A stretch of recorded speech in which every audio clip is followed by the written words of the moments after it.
It's really exciting for me to be here tonight. Typically, when I travel around the country, I'm speaking to people who know who I am, and I'm guessing a lot of people here have seen that picture on a flyer, but wonder, who on earth is this lady and what's she doing in Libertyville? I believe that you've got something very special here, and I think that we can work together to make this a very powerful statement for a lot of people around this country who are looking for a better quality and character of home. I coined the term "not so big" to really help people understand that this isn't about size. This is about making something that is beautifully crafted and taking out some of the square footage that we really don't use every day.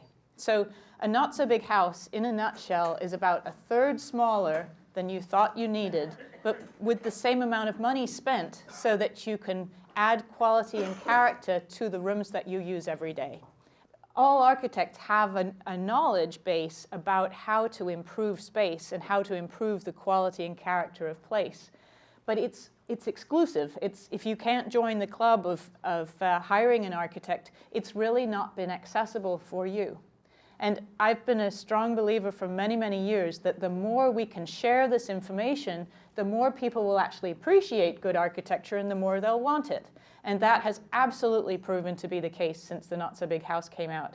It was released in 1998, and it almost instantly shot up to #1 on Amazon. It appealed to a segment of the marketplace that felt like they were being missed. And there was, in suburbia, more and more McMansions being built. And this segment of the population that really found my message appealing wanted something very different than what they were seeing in suburbia.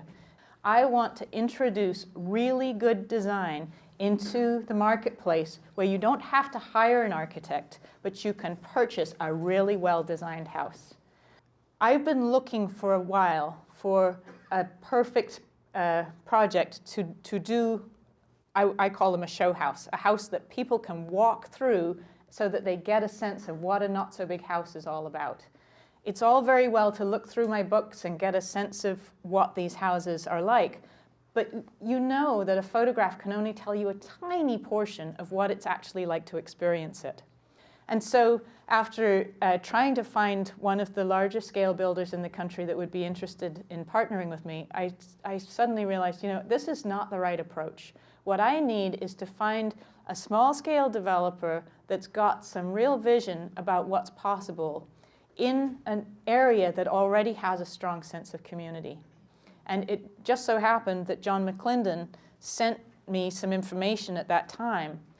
So anyway, after reading the material about School Street, it sounded interesting. I, at that point, only really recognized that it was a street of 26 houses and an old school that was going to be renovated. I didn't get the real magic of the project until I set foot in Libertyville. And literally, the moment I walked out of John's car, I knew this was the place. You guys have it. You've got a community it's very, very rare. And I know you know that, but most people who are not here don't know that. And it's very difficult to explain what it is. It's just like those of you who've read Home by Design know that I introduced the book by explaining that everybody wants that sense of home, but they can't describe it. The it quality they can't describe, and so they give their real estate agent a list of all the rooms they want and all the features they want in the house. But then they'll walk up to one, they open the door, and they know that this is it. This is the one. They don't know if any of the features on their list are in that house. How do we do that? It's the same thing with community. There's something about how people connect in a place that is magic. It's vibrant, it's alive, and when a place has that, it makes everything that happens there much more vital. So having this particular project right next to your Main Street, to Milwaukee Avenue, is an asset to this project that I could not have dreamed of. As many of you know, this School Street Homes project is intended to bring the front porch to the street so that there's a real pedestrian quality. Some of you will know the term New Urban. It's a New Urban community. It just means that it's proportioned like our old towns. The house that I'm designing has the front porch with right behind it the kitchen and the dining area, which many of you will recognize is not typical. And for those of you that are students of Not So Big House design and principles, you'll know that one of the things I talk about is that when you can see a space, you're likely to use it. When it's out of sight, it's also out of mind.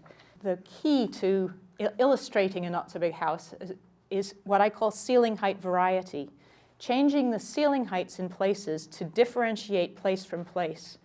Those of you that have lived in a house that have a great room, where you've got the kitchen, the dining, and the living area all in one space, you'll know that although it's generally a good idea, it often is very echoey. It's an acoustic nightmare often because there's no differentiation between places.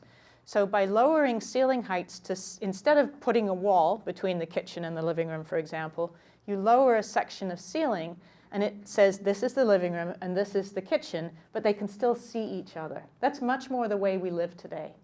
I knew with this project that here was a story that would allow people to see the potential in all our existing towns, the potential of revitalizing Main Street, of starting to build really good residential areas around Main Street, not just more tract houses, but something that's got that really magical quality that makes it alive and makes you want to live there forever.